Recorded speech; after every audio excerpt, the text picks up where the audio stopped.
সোমবার প্রাণী সম্পদ বিকাশ দপ্তরে মন্ত্রী সুধাংশু দাসের উপস্থিতিতে খোয়াই জেলা শাসকের কনফারেন্স হলে অনুষ্ঠিত হয় জেলা ভিত্তিক পর্যালোচনা বৈঠক। এদিনের এই বৈঠকে মন্ত্রী সুধাংশু দাসের পাশাপাশি উপস্থিত ছিলেন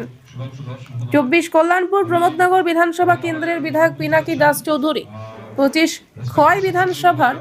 বাম বিধায়ক নির্মল বিশ্বাস, উপস্থিত ছিলেন 24 রামচন্দ্রঘাট বিধানসভা কেন্দ্রের তীব্রমাত্রা দলের বিধায়ক রঞ্জিত দেববর্মা, উপস্থিত ছিলেন খোয়াই জেলার অতিরিক্ত জেলা শাসক অভিজিৎ চক্রবর্তী সহ খোয়াই জেলার সমস্ত মহকুমার শাসক ও ব্লক আধিকারিক সহ দপ্তরের উচ্চপদস্থ আধিকারিকগণ। এদিনের এই পর্যালোচনা বৈঠক শুরু হয় সকাল 11টা থেকে এবং টানা দীর্ঘক্ষণ দপ্তরের বিষয় নিয়ে বৈঠকে পর্যালোচনা হয়। পর্যালোচনা বৈঠকের মাঝে সংবাদ মাধ্যমে মুখোমুখি হয়ে মন্ত্রী সুধাংশু দাস জানান যে গোটা রাজ্যেই চলছে এই পর্যালোচনা বৈঠক, তারই অঙ্গ হিসাবে আজ খোয়াইতে এই বৈঠক। যদিও এই বৈঠক আজও আগের মতোই হওয়ার কথা ছিল, কিন্তু লোকসভা নির্বাচন, ত্রিস্তর পঞ্চায়েত নির্বাচন, পাশাপাশি প্রাকৃতিক দুর্যোগের কারণে সেটা করা সম্ভব হয়নি। তিনি বলেন, আজকের এই পর্যালোচনা বৈঠকের মূল উদ্দেশ্যই হচ্ছে যে 2024-25 অর্থ বছরের বাজেটে যে সমস্ত স্কিমগুলো পেশ করা হয়েছিল তার কতটা বাস্তবায়িত হয়েছে এবং যেগুলো বাস্তবায়িত হয়নি সে বিষয়ে কতটা ঘাটতি রয়েছে সেই বিষয়ে আলোচনা হবে এবং যে সমস্ত মৎস্য চাষী বা প্রাণী চাষী রয়েছেন তাদের জন্য বরাদ্দকৃত স্কিমগুলোর কতটা সফলতা পেয়েছে সেই বিষয়ে আলোচনার পাশাপাশি এসসি ওয়েলফেয়ার দপ্তরের মধ্যে ছাত্রছাত্রীর জন্য যে সমস্ত সুযোগ সুবিধা রয়েছে তা কতটা বাস্তবায়িত হয়েছে সেই বিষয়ে আলোচনা হয়েছে বলে জানিয়েছেন দপ্তরের মন্ত্রী সুধাংশু দাস। আমাদের খোয়াই জেলার ফিশারি ডিপার্টমেন্ট, এআরডিডি এবং এসসি ওয়েলফেয়ার ডিপার্টমেন্টের রিভিউ মিটিং হচ্ছে।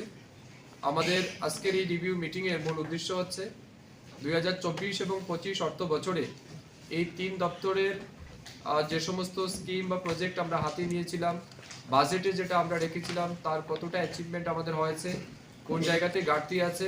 আমাদের সফলতা কি বিফলতা কি, এই সমস্ত বিষয়ের উপর আমরা আলোচনা করব এবং রাজ্যের বিশেষ করে মাছ চাষি বা প্রাণী পালক যারা আছে তাদের আর্থিক এবং সামাজিক উন্নয়নের জন্য যে সমস্ত স্কিম বা প্রজেক্ট আমরা ইমপ্লিমেন্ট করার সিদ্ধান্ত নিয়েছিলাম সেটা কতটা ইমপ্লিমেন্ট হয়েছে সেই বিষয় নিয়ে আমরা দিনভর আলোচনা করব। এর পাশাপাশি এসসি ওয়েলফেয়ার ডিপার্টমেন্টের মাধ্যমে বিশেষ করে এসসি কমিউনিটির জন্য যে সমস্ত সুযোগ সুবিধা রয়েছে সেগুলি কতটা মানুষের কাছে পৌঁছাচ্ছেন, ছাত্রছাত্রীরা কতটা উপকৃত হচ্ছেন, এই সমস্ত বিষয় নিয়েও আমাদের আলোচনা হবে। ধরে নিতে পারেন এটা আমাদের একটা রুটিন ওয়ার্ক। যদিও খোয়াই জেলায় আজকের রিভিউ মিটিং আমাদের অনেকটাই ডিলে হয়েছে, কারণ মধ্যে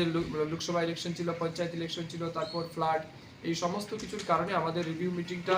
যে টাইমের মধ্যে হওয়ার কথা তার থেকে কিছুটা বিলম্বে আমরা করছি। তবু আমাদের এটা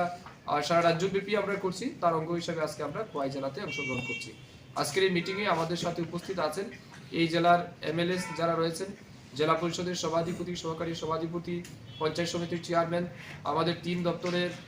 সচিব, অধিকর্তা, ডেপুটি ডাইরেক্টর লেভেল, সবার পরামর্শ আমরা নেব। বিশেষ করে জনপ্রতিনিধিদের কাছ থেকেও আমরা জানতে চাইব এই জেলায় আমাদের দপ্তর কেমন কাজ করছে, তাদের কোন জায়গাতে অসুবিধা হচ্ছে, তাদের কোনো রকমের পরামর্শ আছে কিনা, এই সমস্ত বিষয়ের উপর আলোচনা করে আমরা একটা ফ্রুটফুল ডিসকাশনে যাব এবং আগামী দিন এই তিন দপ্তরকে কাজে লাগিয়ে এই জেলার যারা নাগরিক আছেন তাদেরকে সর্বোচ্চ সুবিধা কিভাবে দেওয়া যায় সেই নিরিখে আমরা সিদ্ধান্ত গ্রহণ করব।